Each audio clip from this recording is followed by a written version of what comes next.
The A40 Celica Supra. The Supra didn't start as its own car. It started as a longer, more powerful version of the Toyota Celica. In 1978, Toyota took the Celica liftback, stretched the nose to fit a straight-six engine, and called it the Celica Supra. The engine was a 2.6 inline-six from the Toyota Crown, which was a luxury sedan. That was the first sign of what the Supra would eventually become. Not just a sports car, but a grand tourer with a smooth, refined powertrain. It made around 110 horsepower, which was modest even for the late 70s. But the straight-six was buttery smooth compared to the four-cylinder Celica, and the longer hood gave it proportions that looked more expensive than it was. Toyota sold it mainly in the US and Japan. It wasn't a performance icon yet, it was a statement. Toyota could build something that competed with European GTs at a fraction of the price. It was comfortable, reliable, and looked sharp. Not fast, not yet. The A60 Celica Supra, the second generation, arrived in 1981, and it was still technically a Celica, but Toyota was already pulling the Supra away from its sibling. The body was sharper, more angular, pure 80s wedge design. Pop-up headlights showed up for the first time, which would become a Supra signature for the next 2 generations. The engine grew to a 2.8-liter inline-six, making around 145 horsepower. Toyota also offered an optional electronic fuel injection system, which was cutting edge at the time. The A60 was the first Supra to get an independent rear suspension, which transformed the handling. It went from being a comfortable cruiser to something that could actually hold its own on a twisty road. In 1982, Toyota entered the A60 into the SCCA racing series, and it won its class. That was a big deal. It proved the Supra wasn't just a pretty GT, it had real performance DNA underneath. The A60 still carried the Celica name on the badge, but everyone knew the Supra was ready to stand on its own. The A70 Supra. This is where the Supra became the Supra. In 1986, Toyota dropped the Celica name entirely and launched the A70 as a standalone model. It had its own platform, its own identity, and for the first time, a turbocharged engine option. The base model ran a 3.0 naturally aspirated inline-six, but the one that mattered was the turbo. The 7M GTE engine produced around 230 horsepower, which was serious power for a Japanese car in the late 80s.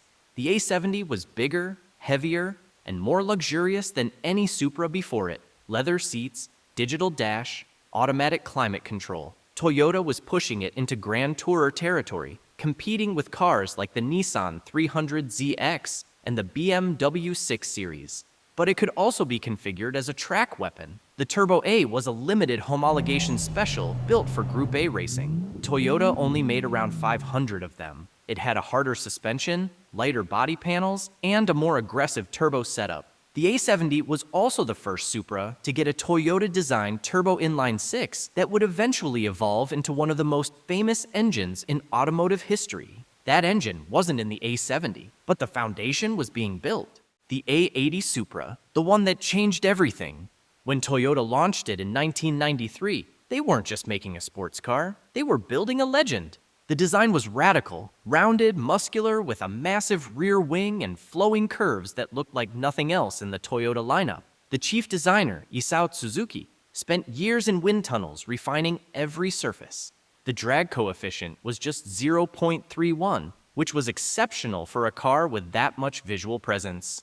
But the real story was under the hood. The 2JZ a 3.0-liter twin-turbocharged inline-six that Toyota rated at 276 horsepower from the factory. That number was a lie. Everyone knew it. Japanese manufacturers had a gentleman's agreement to cap power ratings at 276, and Toyota played along. In reality, the stock 2JZ made closer to 320 horsepower. But that's not why it became famous. The 2JZ's cast iron block was massively overbuilt. Tuners discovered that the stock internals could handle 1,000 horsepower with just a bigger turbo and some fuel upgrades. No other engine in history has been as tunable as the 2JZ.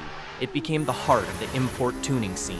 The 2JZ powered everything, and then Fast and Furious happened. The 2001 movie put an orange A80 Supra next to a Dodge Charger and made it a global icon overnight. Paul Walker's Supra became one of the most recognizable cars in movie history.